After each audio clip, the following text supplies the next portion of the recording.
Break ਇੱਥੇ ਲੱਗ ਗਈ।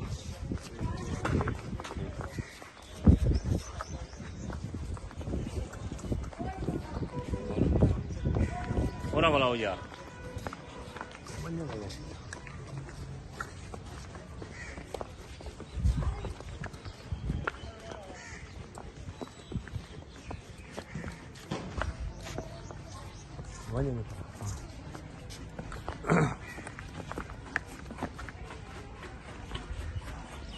ਉਹਨੇ ਫਰਸ਼ ਇਹ ਪਾਸੇ ਬੁਲਾਓ ਫਰਸ਼ ਤੇ।